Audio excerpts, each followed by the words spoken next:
Հարգելի հետևորդ, խնդրում ենք սեղմել լայք և բաժանորդագրվել մեր ալիքին։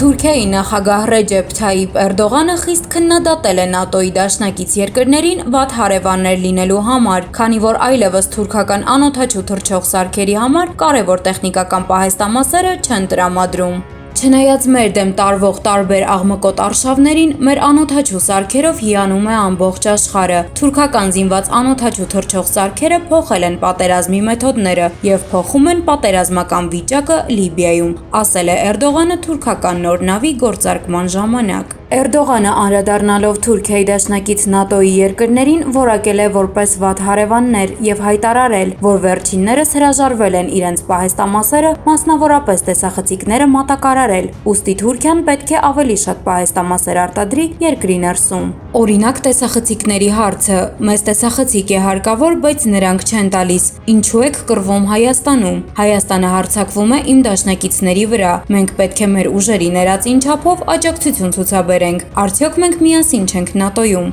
հայտարարել է Էրդողանը։ Այն բանից հետո, երբ 2020-ի սեպտեմբերին Թուրքիան հանդես եկավ Ադրբեջանին Հայաստանի դեմ սատարելու գործում, հայ դիվանագետներն ու ակտիվիստները պարտադրեցին արևմտյան ընկերություններին դադարեցնել իրենց հարաբերությունները թուրքական պաշտպանական ընկերությունների հետ։ Միացյալ Թագավորության Անդայիր ընկերությունը հայտարարել է, որ այլևս չի մատակարարի պահեստամասեր թուրքական բայրակթարի համար Միացյալ Թագավորությունում Հայաստանի դեսպանության խնդրանքից հետո։ 2020-ի հոկտեմբերին կանադական ընկերությունը նույնպես հայտարարեց, որ դադարեցնում է շարժիչների տրամադրումը Թուրքիայի անօդաչու թռչող սարքերի համար։ Սա հետևեց հետագայում Կանադայի կառավարության որոշմանը դադարեցնել զենքի արտահանումը Թուրքիա Լեռնային Ղարաբաղում պատերազմի պատճառով։ Իրանի արտաքին գործերի նախարար Ջավադ Զարիֆը կիրակի երեկոյան ժամանել է Ադրբեջան, Կովկասում իր տարածաշրջանային շրջագայության շրջանակներում, որն ուղղված է տարածաշրջանային համագործակցության խթանմանը։ Բաքվի օդանավակայան ժամանելուն պես բարձրաստիճան դիվանագետը ասել է, որ ուրախ է տեսնել, որ Ադրբեջանը վերականգնում է վերահսկողությունը գրավյալ տարածքների նկատմամբ։ Զարիֆը նաև ասել է, որ Իրանը պատրաստ է օգնելու, որ Ադրբեջանում գտնվող մարդիկ որքան հնարավոր է շուտ վերադառնան իրենց տները Լեռնային Ղարաբաղի տարածքներում։ Նա նաև վերահաստատել է իր երկրի Իրանի աջակցությունը Լեռնային Ղարաբաղի վերականգնման ջանքերին։ Զարիֆը, որի այցը Ադրբեջան և տարածաշրջանի այլ երկրներ հետաձգվել էր, երկուշաբթի նախատեսվում է բանակցություններ վարել Ադրբեջանի բարձրաստիճան պաշտոնյաների հետ։ Տարածաշրջանային շրջագայության համատեքստում այս շաբաթ Զարիֆը կլինի նաև Հայաստանում, Ռուսաստանում և Թուրքիայում, ինչը նրա խոսքով ուղղված է տարածաշրջանային համագործակցության խթանմանը և երկկողմ հարաբերությունների ընդլայնմանը։ Նյութի աղբյուրը Freedom Armenia։ Բարև ձեզ, ահագելի գործընկերներ, այսօր մենք կքննարկենք արտադրության նախարարության ընթացիկ աշխատանքը և առաջիկա անելիքները։ Արտադրության նախարարությունը իհարկե գործունեության շատ լայն շրջանակ ունի, բայց սովորաբար առաջին հերթին ասացվում է դատաիրավական համակարգի քաղաքականության և օրենսդրության հետ, և ես ուրախ եմ, որ մենք ըստ էության դատական համակարգի բարեփոխումներին վերջին շրջանում շատ մեծ թափ ենք հաղորդել։ Իհարկե այդ գործողությունների և բարեփոխումների արդյունքները միանգամից չէ, որ տեսանելի են դառնում և տեսանելի կդառնան, բայց ես համոզված եմ, որ մենք հետևական քայլերի շնորհիվ կկարողանանք հասնել այն նպատակի իրագործմանը, որը ունենք մեր առաջ, այն է անկախ դատական համակարգի և արդար դատական համակարգի հաստատմանը։ Իհարկե վերջին շրջանում մենք ականատես ենք եղել դատական համակարգի քաղաքականացման փորձերի, ինչը իհարկե անթույլատրելի է և խարխլում է դատական համակարգի և արդարադատության գաղափարը ինքնին, և այստեղ մենք պետք է ոչ միայն ընթացիկ, այլև ընդհանրապես երկարաժամկետ մեխանիզմներ ունենանք նման երևույթները ոչ միայն արմատախիլ անելու, այլև ընդհանրապես թույլ չտալու համար։ Շատ կարևոր է արձանագրել, որ արտարդատության նախարարության գործունեության ոլորտում են նաև բազմաթիվ ծառայություններ, որոնց հետ առնչվում են քաղաքացիները, եւ շատ կարևոր է, որ այդ ծառայությունները մատուցվեն բարձր որակով եւ մաքսիմալ հարմարավետ։ Մենք այստեղ այցելելուց առաջ մտանք քաղաքացիների սպասարկման միասնական գրասենյակ, այսօր որտեղ բազմաթիվ, այսինքն այդ գրասենյակների գործունեության իմաստը եւ նպատակն այն է, որ քաղաքացին ստիպված չլինի գործառույթ իրականացնելու համար նույն գործառույթը կամ նույն գործի շրջանակներում տասնյակ տեղեր այցելել։ Հիմա նման ծառայություններ մատուցվում են տարբեր ոլորտներում, նաև սոցիալական ապահովության ոլորտում նույնպես այդպիսի ծառայություններ մատուցվում են եւ ես հույս ունեմ, որ այս պրակտիկան իրենք արդարացնի եւ մենք կունենանք այսպիսի ծառայությունների ամբողջական ցանց Հայաստանի Հանրապետությունում։ Հիմա մենք քննարկում ենք այդ ցանցի զարգացման մի քանի տարբերակներ, սցենարներ եւ ըստ էության շատ մոտ ենք վերջնական որոշումներ կայացնելուն։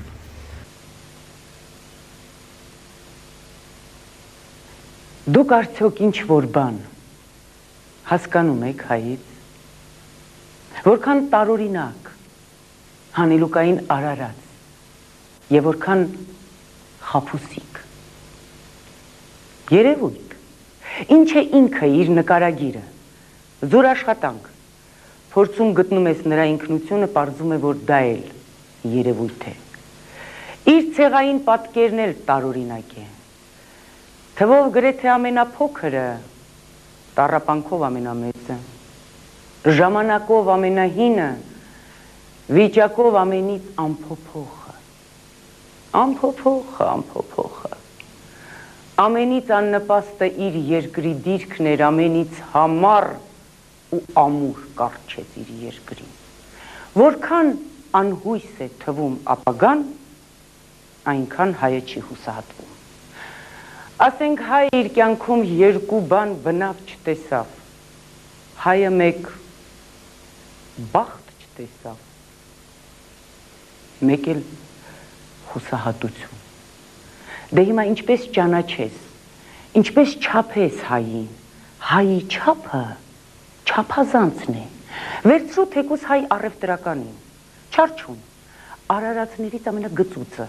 ամենաագահը, գգրտիկ ես, կթալանի, վերջին շապիկըտ կհանի կտանի, կկուտակի, չի վայելի հանրօգուտ գործի համար, ոչ մի գրոշ, բայց մեկ էլ տեսար մի օր մեռավ եւ ամբողջ հարստությունը կտակեց ազգին։ Դե գնա հասկացիր, թե ինչ մարդ էր։ Դուք երբևիցե տեսել եք տաժանակիր աշխատանք կատարող հայի, մեջքին մի սար բեռ, ճկում է, մեջքը կոտրում է, դու չես կարող հասկանալ այդ հայը աշխատանք է կատարում, թե ինքնախորտակում, վրեժ ունի ինչ է ինքն իրենից հանելու, ում դեմ է այդպես չարացել, որ ինքն իրեն է պատժում, բայց վերցրու նույն այդ տաժանակիր աշխատանք կատարող հային տարտունը ծառա, երբեք ես չի ծառայի, երբեք, նա իր գործի տերն է ուզում լինել, այլ ոչ թե սրա նրա ծառան, եւ արդեն հայ նշանակում է տեր, հայը ատում է, ծես, ձև, աստիճան, քաղաքավարություն, ամբողջ երկիրը լցրել է եկեղեցիներով, բայց տարի մեկ անգամ չի մտնում այնտեղ աղոթելու, առօրյա աղոթքել հայը իր կյանքում չի անում, բայց այս չաղոթող ցեղի նարեկացու շուրթերից էր, որ թռավ աղոթքի ամենաբարձր թռիչքն առաստված։ Կրոնի պատճառով էր, որ հայը ջարդվեց եւ բնաջնջվեց, բայց երբեք հայը երբեք չքարոզեց եւ չպարտադրեց իր կրոնը ուրիշներին։ Այդ մի բանում հայը շատ հոգացու է։ Գիտեք որտեղ։ Դիվանագիտության մեջ անկեղծ լինելը։ այնքան անկեղծ ու միամիտ է, որ ուրիշների վրա անկասկածելի խորամանկի եւ կեղծավորի տպավորություն է թողնում։ Մինչդեռ իր հարևանները այս աշխարհի բեմի վրա սրտացավ բարեկամի դեր կատարելով թաքուն թիկունքից հարվածում են հային, հայ ամբողջ աշխարհի առաջ կացնով խփում է հարևանի գլխին գոռալով հապա ճշմարտություն, հայը խոնար է ու դանդալոշ իր սասունցի դավթի նման, բայց անսպասելիորեն ամբոստ եւ հարվածող նրա պես։ Հայը գտնում է, ստրկանում օտարի ոտքի առաջ, բայց հենց հայը զգաց, որ հասել է գերագույն վտանգը, ծառանում է վիշապի պես։ Հայը բարի է, դու նրան շոյիր եւ անպայման կկողոպտես, բայց առհասարակ հայը ինքն է քեզ բարեկամ, իսկ քո բարեկամությունը վանում է։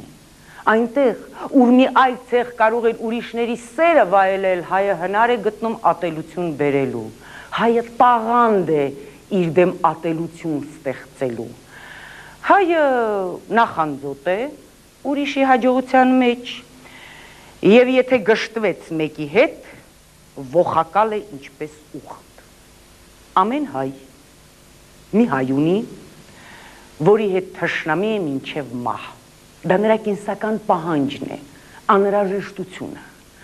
Հայը անկարգ է, անիշխանական, թե պետության, թե հասարակության, թե գաղափարների մեջ, բայց որտեղ հեղափոխություն, այնտեղ առաջինը հայություն։ Չնայած իբրև հեղափոխական,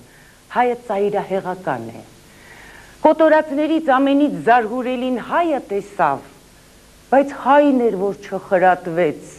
հույսը միշտ օտարի վրա էր։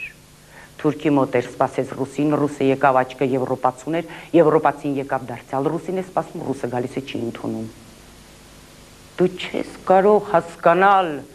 հայը ուզում է պետություն ստեղծել, թե չի ուզում։ Մի ձեռքով ճանկռելով հիմնում է այդ պետությունը, մյուս ձեռքով հիմքից քանդում։ Ինչու է այդպես։ Ինչից է դժգոհ։ Ինչ է կամենում, ինչու է մեկուսանում, առանցնանում, որպեսզի նյութի, դավի, վնասի, ոչ, հազար անգամ ոչ, ուզում եք իմանալ հայ ամենամեծ առաքինությունը, ամենա ներողամիտ ցեղը այս աշխարհի մեջ, ով էր ամենից շատ ջանում արդարացնել իրեն ջարդողներին, հայը, ջարդիր ինձ ասում էր, ահա քո պատիժը եւ ին վրեժը։ Ինձ թվում է, հայի սրտի խորքում շատ խորը թաքնված վիրավորանք կա։